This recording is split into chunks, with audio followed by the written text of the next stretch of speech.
मरीज़ हमारे पास शिफ्ट हुआ कि ये मुख्तलिफ़ अस्पतालों से होता हुआ हमारे हॉस्पिटल आया।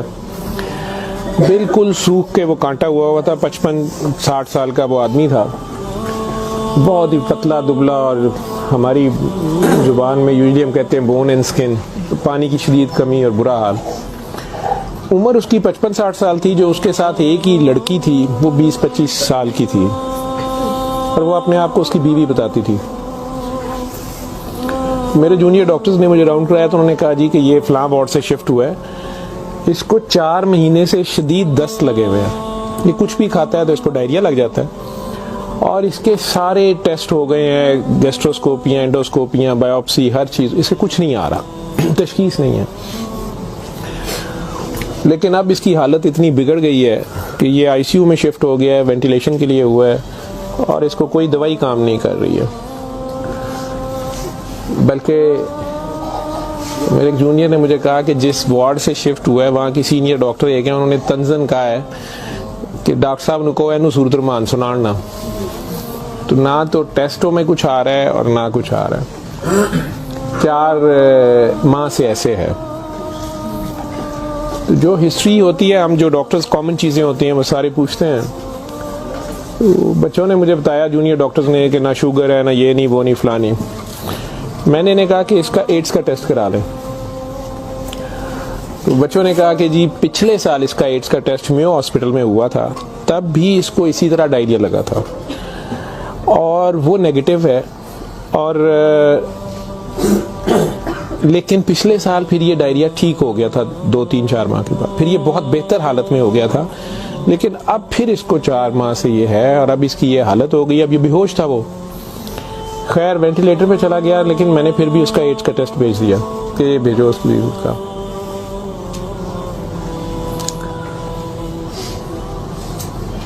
सूरह रहमान हमारे आईसीयू में वैसे ही लगती है, सुबह दोपहर शाम, कई बार मिस हो जाए, दिन में कम से कम एक बार जरूर लग जाती है। कोई ना कोई डॉक्टर नर्स ड्यूटी अपनी समझ के इसको लगा देते हैं। वो भी लग रही थी, सारे पेशेंट्स थे। जहाँ तक जितनी मेरी याददाश्त साथ देती है कि तीसरा दिन था तो मेरे जूनियर डॉक्टर का मुझे फ़ोन आया, बड़ा पैनिकी। उसने कहा कि सर ये पेशेंट जो है, इसकी हालत तो ख़राब ही है, वैसे ही है, बेहतर नहीं हो रहा ये वाला पेशेंट। इस पे अचानक एक चेंज आई है कि ये सूरह रहमान जब भी लगती है, मैंने नोट किया है, लेकिन नर्सेज सुबह से बता रहे थे, लेकिन मैंने ये नोट किया अब कि जब भी लगती है इसके नाक मुंह से वैसे उसके पाइप डाला हुआ था, फेफड़े, हम सांस उसको मशीन, सांस वाली मशीन से जो है ना, वो उसके लिए पाइप डाला हुआ था। नाक में भी एक नाली थी मैदे के लिए, बेहोश था। उसने कहा जी इसके नाक में से सुंडियां उबलना शुरू हो जाती हैं बाहर को, और नर्सेज इसके ऊपर ड्यूटी करने से तंग हो रहे हैं। तो अब शक्कर एक मशीन होती है जिससे हम मरीज के अंदर से एक बलगम निकालते हैं, जो नेगेटिव प्रेशर से सक करती है। तो सर इसको हम सक करते हैं, लेकिन ये नहीं समझ आ रही कि ये कहाँ से आ रहे हैं। मैंने कहा इसके मैदे से खींच के देखे, उन्होंने कहा जी उधर से नहीं आ रहे। मैं इनकी सांस वाली नाली से आ रहे हैं, उसमें से भी नहीं आ रहे। लेकिन जब सूरह रहमान बंद करते हैं ये ख़त्म हो जाते हैं, ये बाहर नज़र नहीं आते। यहाँ हमारी हड्डियों में खाली जगह होती है, उन्हें हम साइनस बोलते हैं डॉक्टर्स। तो मैंने कहा यार फिर इसके ये साइनस से आ रहे हैं, और मेडिकली हम इसे मैगट्स इन्हें कहते हैं हम। शुगर का मरीज बेचारा आखिरी स्टेज पे, कई बार उसके जख्म बहुत ख़राब हो जाए तो उसमें कीड़े कई बार पड़ जाते हैं इस तरह। लेकिन ये चीज़ मैंने नहीं सुनी थी, और ना ही उसकी कोई, ना वो शुगर का मरीज था ना कुछ और था। मैंने डॉक्टर साहब से कहा कि आप जो है ना इसका ये तो अब एंटीबायोटिक्स जा रही हैं, सारा कुछ जा रहा है, वैसे इसके एड्स के टेस्ट का पता करें वो कब तक आएगा। तो मुझे लग रहा है कि इसकी कुव्वत मुदाफ़ियत कोई नहीं है, और ये कीड़े इस तरह पड़ गए हैं। लेकिन उसके अलावा कोई और रिश्तेदार इसका है ही नहीं है, और वो कोई चीज़ ला भी नहीं रही। दवाइयाँ भी हमने खुद अपने फंड से शुरू कर ली हैं। इसका करना क्या है? और मसला ये है कि ये जिस वक्त सूरह रहमान लगती है तो ये कीड़े इसके अब तो आंखों से भी कुछ निकले हैं, तो इसके नाक और मुंह से उबलना शुरू हो जाते हैं। लेकिन जब हम बंद करते हैं थोड़ी देर बाद वो मुंह में कहीं नजर नहीं आते। तो हमारा ये ख्याल था कि सूरह रहमान बंद कर देते हैं। इसकी बीवी ने भी कहा कि ये तुम लोग फिर बंद करो, पता नहीं क्या तुम लोग लगाते हो। तो वो जो हमारी नॉन मुस्लिम सिस्टर थी, उन्होंने उसे कहा कि मेरी बात सुनो, मुझे नहीं पता इसे क्या बीमारी है, लेकिन वो इसे प्रेयर कहती थी। उन्होंने कहा जब ये प्रेयर लगती है ना, ये कीड़े इसको छोड़ के भागते हैं, ठीक है। तो मैं तो कहती हूँ इसको 24 घंटे यही सुनाई जाओ। जब मैंने ये बातें सुनी तो खैर मैंने कहा कि इसकी बीवी को कहो कि वो रिपोर्ट का या हमें रिसीट दे दें, हम खुद अपने तौर पे पता कर लेते हैं। तो मेरे राउंड करने के बाद वो बंदी खुद ही आ गई मेरे पास। तो मुझे नहीं पता था कि वही सिस्टर ने उसकी बिठा के कहीं काउंसलिंग की थी। उसे उन्होंने कहा कि इसको हमें शक है कि एड्स ना हो, कि इसकी कुव्वत मुदाफ़ियत नहीं है, इस तरह कीड़े इसको पड़ गए, कुछ हो गया, शायद कमज़ोरी से हो गया, बीमारी की कमी से हो गया। तो ये उसका हम पता करना चाह रहे हैं। अदरवाइज़ तो जो दवाइयाँ हैं वो वही रहनी है। कुछ तरह की उसने बात की, कहती कि वो डर गई है थोड़ी सी, और वो कहती मैंने बड़े डॉक्टर साहब से कोई बात करनी है। बहरहाल अब मुझे जितना याद है, मैं 1 साल बड़ी सोचा है इसके ऊपर कि मैं इसको बयान करूं या ना करूं लोगों के सामने। उस औरत ने बड़ी खौफनाक कहानी मुझे सुनाई। जब उसे ये डर पड़ा ना कि इसको एड्स ना हो और उसको ना एड्स लग गई हो, अब वो मुझे कहने लगी कमरे में आके कि डॉक्टर साहब ये जो मेरा मियाँ है ना, ये असल में जादूगर है। मैंने कहा आपने तो पहले दिन लिखवाया कि ये रिक्शा चलाता था और रिक्शा ड्राइवर है। उसने कहा जी ये रिक्शा ड्राइवर तो है, लेकिन ये जादूगर है, काला जादू करता है, लेकिन करता कुरान से था। मुझे हंसी आ गई, मैंने कहा कुरान से काला जादू कैसे हो सकता है। तो बहरहाल टू कट इट शॉर्ट, उस औरत की हमारे वो डॉक्टर्स ने मुझे, चूंकि वो वीडियो मेरे पास वो सिर्फ पड़ी है जिसमें वो कीड़े प्लेट में, हमारी उसे डिश कहते हैं, उसमें वो निकाल के वो डाल रहे थे। तो मुझे उन्होंने भेजे कि इसका करना ये क्या है। पहली रात जब उन्होंने मुझे मैसेज किया रात को व्हाट्सएप पे, तो वो वीडियो मेरे पास पड़ी हुई है। और उसने मुझे बताया जी कि मैं खुद किसी की बीवी थी, उसकी माँ मुझे बड़ा तंग करती थी और मैं चाहती थी कि ये मेरे अंडर आ जाए। मुझे किसी औरत ने, दूसरी ने बताया, हमसाई ने बताया कि ये खामन तुम्हारा गुलाम हो जाएगा, तुम इसके पास चली जाओ। बाकी तफसीलात में मैं नहीं जाता। जो कुछ उसने मुझे बताया, उसने कहा जी कि ये इसका जादू का तोड़ ही नहीं था और इसका काम लाजमी इसका होता था, ये जैसे भी करता था। तरीकाकार उसने क्या कहा जी, इसने कमरे में अंदर एक गाँव तकिया रखा होता था, उसके ऊपर इसने वो जिस तरह स्माइली होता है, जो मुझे समझ आई कि उसने कोई बुत सा बनाया हुआ था, उस कमरे में ये बैठाता था और वो लोगों को पहले तो कुरान शरीफ भी पता नहीं पढ़ने वो कहता था, कुछ करता था, फिर उनकी बात सुनता था, सारा कर करा के जो मुझे उसका तरीका वारदात समझ आया या जो भी था। उसने कहा जी कि जो गरजमंद होता था ना, वो दीवाना, औरतें बड़ी दीवानी होती थी, ठीक है, या यंग लड़के लड़कियां कि मेरी वहाँ शादी हो जाए, वहाँ हो जाए, औलाद हो जाए, कई लड़के आते थे। तो जो उसने सबसे गंदी बात मुझे बताई, बड़ी फजूल जो उसकी हरकत थी या जो भी, वो इस्लाम तो हो ही नहीं सकता। उसने कहा जी ये उन औरतों को और अपने बारे में उसने कहा कि मैंने भी ये गलती की, मेरे से भी ये गुनाह हुआ, लेकिन मुझे गुनाह स्वाब का इतना नहीं पता था। तो ये पहले वो तकिए को सजदा कराता था, खुद उसके पीछे खड़ा हो जाता था, फिर वो कहता था कि ये असल में तुम लोगों पे काला जादू हुआ है, इसको तोड़ने के लिए पता नहीं नूरी बड़ा जरूरी है, ठीक है। फिर वो हमें कहता था कि वुजू करके आओ, ठीक है, वुजू करके आते थे, वो पता नहीं कौन सी सूरत पड़ा, वो कई सूरतें मिक्स करता था। ये सब करते कराते 1-2 सेशनों के बाद कुछ नहीं लेता था। फिर जो ज्यादा लोग अपने काम के पीछे दीवाने होते थे, उनको वो बताता था कि इसमें बड़े पैसे भी लगेंगे, ये जान पे खेलना पड़ना है, पता नहीं क्या करना, और तुम्हें भी मेरे साथ करना पड़ेगा, इसमें बड़ा कुछ जो है ना रिस्क है, लेकिन काम तुम्हारा हो जाएगा।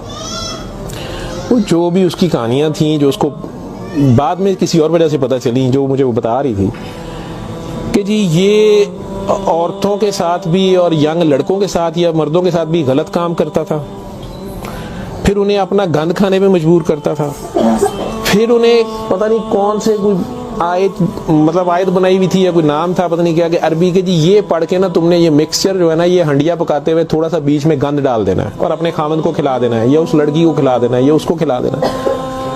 तो मैं अपने खामन के साथ ये सारा कुछ किया मैंने। अब मुझे बताएं कि जब वो उस बंदे के साथ ही सो गई, तो उसके खामन तो वो रहा ही नहीं है ना, तो ना वो मुसलमान रही है, ना वो ये हरकतें सारी। अब उसके बाद बकौल इन खातून के, इस लड़की के, कि जी वो खामन जो मेरा था उसमें तो तब्दीली नहीं आई, उसने मुझे फुल मारना शुरू कर दिया। और मुझे इसकी मेरे तड़प इसकी तरफ भागती थी कि मैं इसके पास आऊँ।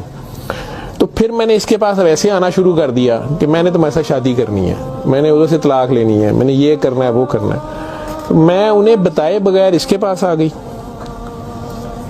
इसके साथ मैं 6 माह रही। इसने कहा कि फिर ऐसे ही रहना पड़ेगा, और इस सारे काम में मैं शामिल हुई। तो इसने वैसे मुझे कहा कि निकाह हो गया है हमारा, कुरान शरीफ पे इसने निकाह किया। उसने कहा हम दोनों की रजामंदी निकाह है, वो पीछे से तलाक लेके नहीं आई। ठीक है। उसके बाद इसको ये डायरिया लग गया। डायरिया लगने के बाद ये कहती है कि जी मेयो अस्पताल में जब हम थे 4 महीने हमें हो गए, और बुरा हाल था इसका पिछले साल। तो ये एक दिन मुझे कहने लगा कि मैं कहता हूं कि मैं अल्लाह से तौबा कर लूं, अल्लाह मेरी जान बख्शी कर दे, तो मैं तौबा करूं और मैं ना अब रिक्शा ही चला के उसमें जितनी रोटी रोजी होगी तू मेरे साथ गुजारा कर लेगी, और तू भी वापस चली जा अपने खामन के पास। ठीक है। और उधर से जाके तलाक ले ना ले, और ये निकाह नहीं है, और जो भी उसने कहा कि जी हमने तौबा कर ली बकौल उसके जो उसकी समझ थी। ये कहती है जी मैं वापस गई, मेरे खामन ने फिर मुझे मारा। उसने कहा मैं तुम्हें तलाक दे चुका हूँ, तुम मेरी तरफ से फारिग हो, तुम कहाँ से आई हो, ये आई हो, इतनी देर बाद आई, जो भी आई हो। खैर मैं फिर वापस इसके पास आई। तो ये कहती है कि जी वो मैं कोई 48 घंटे बाद शायद 2 दिन बाद वापस आई है। देखो मैं अस्पताल थी, डॉक्टर बड़े हैरान सा ने पेट से ठीक हो गया सी। उन्होंने क्या दवाई फलानी माफक आ गई है, फलानी माफक आ गई है। तो ये अपने पैरों पे खड़ा हो गया। अगले कोई 10-12 दिनों में उन्होंने छुट्टी दे दी। फिर ये मुझे मस्जिद एक में लेके गया, वहां हमने निकाह किया। ठीक है। निकाह किया, ये रिक्शा चलाना शुरू हो गया। तो डॉक्टर साहब 6 महीने इन्हें बड़ी मेहनत की थी, रिक्शा भी चलाया, मैं भी कदे सुखी गिली खांदे सा चंगा भला सी। पर डॉक्टर साहब दुनिया बड़ी जालम है, ਇਹਦੀ शोहरत सी दुनिया पिछे पैंदी सी, कहंदा सी मैं काम छड़ छड़िया है। डॉक्टर साहब हूँ फिर एक बच्ची आई तो बड़ी सोहनी सी, वो बड़ी रोंदी सी, ਉਹਦਾ पता नहीं की मसला सी। डॉक्टर साहब ने ਉਹਦੇ ਨਾਲ फिर वही काम शुरू कर लिया। इन्हें फिर वही काम शुरू किया है। मैं इनू पहले कहती रही हाँ, लेकिन डॉक्टर साहब ਇਹਦੇ पैसे बड़े आते सन। ਉਹਦੇ बाद हूँ 4 महीने तो ये इसकी ये हालत है, और अब ये बेहोश है। अब मैं अल्लाह से तौबा करना चाहती हूँ, अल्लाह मुझे माफ़ कर दे, मुझे तो समझ नहीं थी, तो मुझे माफ़ी ले दें, और इसका अब क्या बनेगा और क्या नहीं बनेगा। मैंने ये काफ़ी बीच में से सेंसर करके आप लोगों को सारी बात सुनाई है। और मुझे कहती है जो कीड़े इसके अंदर से निकलते हैं ये क्यों आ रहे हैं, ये कहाँ से आ रहे हैं। मैं कि बीबी ये, मैंने उसे साइनसेस वगैरह समझाया। मैं कि ये इसके बहुत ज़्यादा खून की कमी है, इसके अंदर जरासीम पड़ गए हैं, जो भी। मैं डॉक्टरी तो मैं उसे और क्या मैं उसे कहता।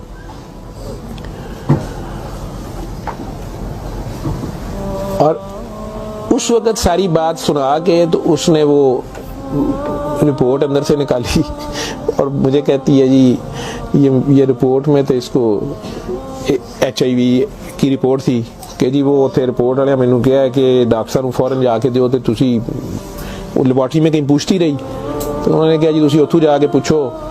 तो मैं दसिया मेरे खामन दी मैनू दसो, उन्होंने कहा तुसी अपनी भी कराओ। तो डॉक्टर साहब ये रात दी मेरे कोल है, तो मैनू तो नहीं बीमारी होएगी, मैं सूरत रहमान सुन ला। मैंने कहा जी आप भी सुने, 7 दिन सुने, मैं आपको क्या कह सकता हूँ।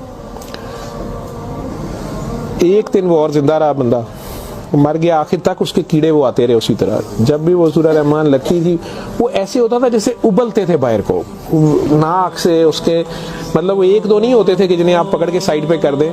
मैंने बताया ना कि वो शक्कर मशीन रख के, तो उससे वो शक्कर में हम शक करते थे उसको सारा, वो मशीन में जाते थे, लंबी सुनिया उसकी नाक से मुंह से। और आखिर में वो औरत भी उसकी डेड बॉडी लेने में भी तैयार नहीं थी। नहीं जी ये मैं कितने दबांगी, ये वो मैं नहीं, अब इसको ये तो आप नहीं लेके जाना, हम हॉस्पिटल से हम और क्या कर सकते हैं। अल्लाह जाने की साल पुरानी बात हमारे हॉस्पिटल में रह के गया है पेशवल। तो मुसलमान ना जादू कर सकता है, अगर वो जादू वाला इल्म कहीं से सीख भी लेता है या अपने तरीके से वो समझता है वो जादू कर रहा है, तो वो मुसलमान नहीं रहता। एक चीज़, कुरान को ही लोग मिसयूज़ करते हैं, नापाक हालत में गलत तरीके से बड़ा कुछ करते हैं, और कई बार हम नासमझी में भी अपना खसारा बढ़ाते हैं, हमें समझ नहीं होती और हम कुछ चीज़ें करते हैं। कुरान खुद कह रहा है कि इससे मोमिन के लिए शिफा और रहमत है, और जालिम इसी में से अपने लिए खसारा बढ़ाते हैं। अपनी जान पे जुल्म करना भी जुल्म ही होता है। तो अव्वल तो मुसलमान जादू ना कर सकता है, ना किसी दूसरे पे करवाता है। अगर दूसरे पे भी करवाता वो मुसलमान नहीं रहता। जब आप जादू के चक्कर में पड़ेंगे, ये खुद शिरक है। आप अल्लाह बनने की कोशिश कर रहे हैं ना, आप अपनी मर्जी के रिजल्ट्स लेने की कोशिश कर रहे हैं, ठीक है, माफुकुल फितरत तरीके से, और फिर उससे ज़्यादा बड़ी बदबख्ती कि अल्लाह के कलाम को मिसयूज़ करके, वो सारा करके, तो वो मुसलमान नहीं रहता। मैंने उस दिन भी बताया था, वो बच्ची अमेरिका से जो फ़ोन कर रही थी आप लोगों के सामने, यहाँ मैंने उसे कलमा शहादत पढ़ाया था, उसे दोबारा कलमा पढ़वाया था, क्योंकि उसको पता नहीं था। यहाँ वो आई तो वो उससे यही काम किसी और ने करवाया। वो मुसलमान रह ही नहीं गई हुई थी, और खामन से लड़ाई उसकी चल रही थी, उनका आपस में फसाद हो जाता था, ठीक ठाक प्रॉब्लम में थे। फिर उससे दोबारा से बावजू हो के आप कलमा पढ़ें। ज़िंदगी में अगर ऐसी कभी गलती कर दी है तो अल्लाह से माफ़ी मांगे और दोबारा से कलमा पढ़ के मुसलमान हो। दूसरा, अगर आप में से किसी को वहम है कि आप लोगों पे जादू है, तो किसी बाबे के पास जाने की ज़रूरत नहीं है। ये तो फटाफट आप लोग कहते हैं कि जादू बरहक है, और जी जादू नबी करीम सल्लल्लाहु अलैहि वसल्लम पे भी हो गया था। नबी करीम सल्लल्लाहु अलैहि वसल्लम ने उसको कैसे तोड़ा था, उन्होंने क्या तरीका बताया? एक बार सूरह फलक, एक बार सूरह नास, या आप 3 बार सूरह फलक 3 बार सूरह नास पढ़ लें, जादू खत्म हो गया। औज़ु बिल्लाहि मिनश शैतानिर रजीम पढ़ते ही खत्म हो गया।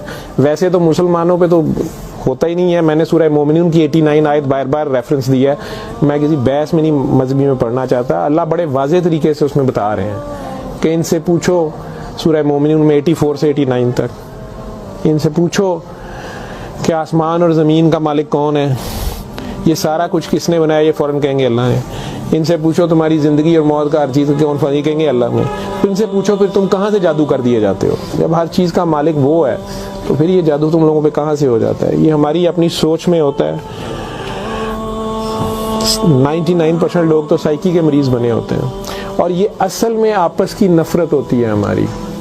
हमारी आपस की नफ़रत, हसद, कीने, बुग़्ज़, लालच, हवस, ये जो हमारी सोच की लहरें हैं, ये ज़रूर एक दूसरे को डिस्टर्ब करती हैं। ये नज़र लग जाती है, माँ की नज़र अपने बच्चे को लग जाती है, प्यार से ही देख ले, उसको ज़्यादा एनर्जी चले गई, बीच में माशाल्लाह नहीं कहा, फोकस अल्लाह से हटा, बच्चे पे गया आपका। तो अल्लाह के रेफरेंस से उस बच्चे को देखें कि माशाल्लाह मेरा बेटा कितना प्यारा, तो फिर नज़र नहीं लगती है।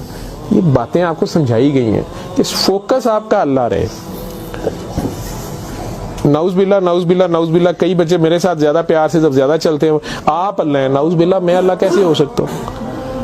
फिर उन्हें मैं कहता हूँ कि बेटा ये कुफरिया कलमा है। किसी बात से कोई बंदा मुद्दतों से फंसा होता है, उसमें से निकलता है, कई बहुत बड़ी बात कर देते हैं। होश के लोग नहीं होते हैं, जब तक होश में नहीं होते हैं तो उस वक्त तक तो उन पे हद नहीं लगती, लेकिन जब होश आ गई है उसके बाद ये बात कुफर में आती है, और अल्लाह ये बर्दाश्त नहीं करता। आप नासमझी में भी कर रहे हो, बच्चा नासमझी में भी उल्टी सीधी हरकतें कर रहा हो तो माँ तो कान पकड़ लेती है, उसने भी उसे सिखाना तो होता है, उसे साबित तो कराएगा, पहचान तो करा के छोड़ेगा अल्लाह कौन है, अल्लाह कहाँ है। ठीक है, आयतुल कुर्सी का मतलब है कुर्सी की निशानी, कुर्सी का इशारा।